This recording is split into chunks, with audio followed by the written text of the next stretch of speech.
everybody, it's me, Amani Johnson, and welcome back to another one of my podcasts. Today I'm going to be discussing the cause and effect of poor communication skills.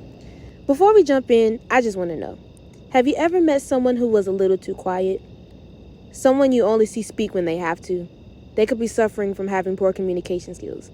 Having poor communication skills can be caused by various things such as no communication in the home at a young age, being in a toxic relationship, or simply just being antisocial.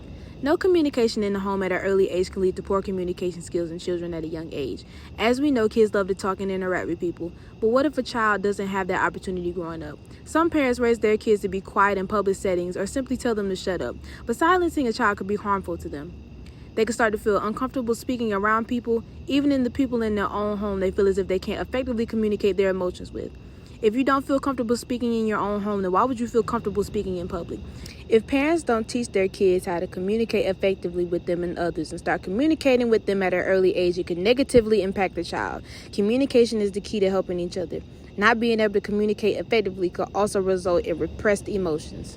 Another well-known obvious reason that causes poor communication skills is being in a toxic relationship. Being in a toxic relationship can also negatively impact you and cause poor communication skills. Toxic relationships can be very unhealthy to a person and can lead into depression.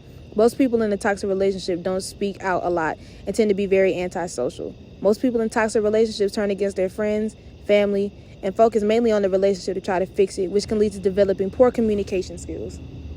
You basically turn away from everything else and confide your everything into that one person.